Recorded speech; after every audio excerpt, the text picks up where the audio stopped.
Hello everyone, welcome to my channel. This is Aarti Chauhan. आज हम करेंगे क्लास 9th की वर्कशीट नंबर 53, जो कि हमें 9 नवंबर 2020 की डेट में करनी है। वर्कशीट का टॉपिक है चतुर्भुज यानी कि क्वाड्रिलेटरल।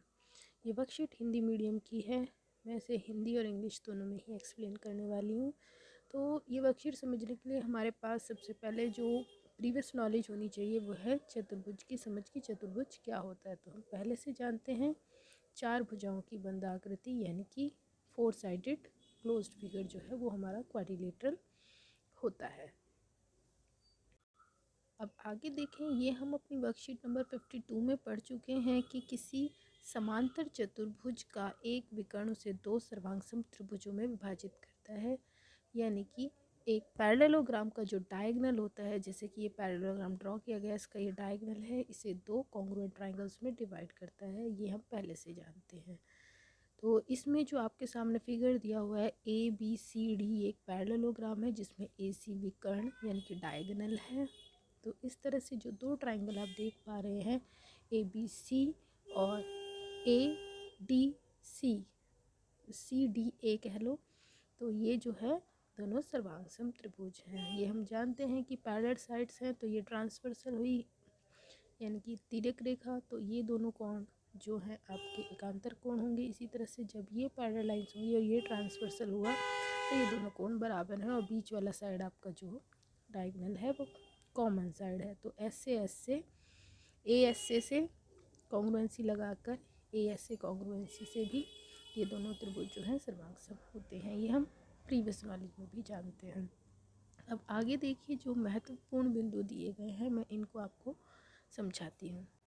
अब इम्पॉर्टेंट पॉइंट में जो पहला पॉइंट है वो है इन ए क्वाड्रिलेटरल, एक चतुर्भुज में if opposite sides are equal, if ये जो सम्मुख भुजाएं हैं ऑपोजिट साइड्स आपस में इक्वल होंगे देन पैरेललोग्राम होगा। ये जो चतुर्भुज है, अगर किसी भी क्वाड्रिलेटर में ऑपोजिट साइड्स के दोनों पेयर इक्वल हैं तो वो हमारा पैरेललोग्राम होना चाहिए।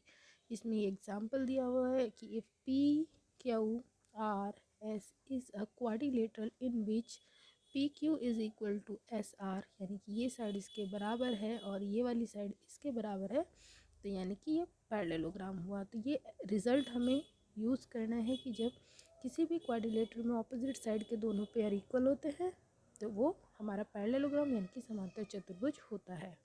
आगे पॉइंट टू रिमेंबर में जो सेकंड पॉइंट है वो ये है कि in a quadrilateral if opposite angles are equal, यानी कि जो सम्मुख कोण है, आमने सामने के कोण है, अगर वो बराबर होंगे दोनों ही पेयर, तो वो जो हमारा क्वाड्रिलेटरल होगा वो पैरेललोग्राम होगा। किसी को भी क्वाड्रिलेटरल को आपको पैरेललोग्राम प्रूव करने के लिए यानी कि समांतर चतुर्भुज प्रूव करने के लिए इतना प्रूव कर देना भी काफ़ी है कि ऑपोजिट एंगल्स के दोनों पेयर इक्वल है। तो यहाँ आप देखिए, यहाँ आपके पास MNOP एक क्वाड्रिलेटरल है जिसमें angle 1 is equal to angle 2 given है और angle 3 equal to angle 4 given है। तो यानी कि ये जो क्वाड्रिलेटरल है MNOP, ये आपका पैरेललोग्राम समांतर चतुर्भुज होगा। तो ये दो पॉइंट आपको इसमें समझाए गए हैं। नेक्स्ट देखिए, अभ्यास कीजिए यानी कि प्रैक्टिस एक्सरसाइज में आपको गिवन है रिक्त स्थानों की पूर्ति करनी है, आपको फिलअप्स करने हैं और यहाँ पे आपको क्वाड्रिलेटरल दिया गया है EFGH, एक समांतर चतुर्भुज गिवन है और ये उसका डायगोनल विकर्ण ड्रॉ किया गया है। तो आपको ये फिलअप्स करने हैं। तो ये अभ्यास एक्सरसाइज का क्वेश्चन देख लीजिए जो मैंने अभी आपको समझाया। फिलअप्स करेंगे हम। तो ट्राइंगल EFG किस ट्राइंगल के सर्वांगसम होगा ये हमें बताना है। EFG ये ट्राइंगल किसके सर्वांगसम होगा, तो यहाँ हम नाम लिखेंगे EFG है तो E से ही स्टार्ट करेंगे। अब E से F तक गया, फिर G पे आया। डायगोनल मतलब डायगोनल के जो एंड पॉइंट्स हैं वो आपके एंड पॉइंट्स हैं ट्राइंगल के और बीच में F है, तो आपको इधर से ट्राइंगल का नाम लेना होगा E और G एंड में होंगे और बीच में क्या होगा EGH, तो सॉरी EHG, तो ये ट्राइंगल होगा जिसके ये सर्वांगसम होगा। तो फर्स्ट फिलअप में हमारा triangle EHG congruent to triangle EFG आएगा। Now second fill up EF is equal to, then EF is the opposite side of the quadrilateral, तो इसके ऑपोजिट साइड है HG, क्योंकि आपने इस डायरेक्शन में बोला है EF तो यहाँ पे होगा आपका HG। G. Now next third one is the angle HEF.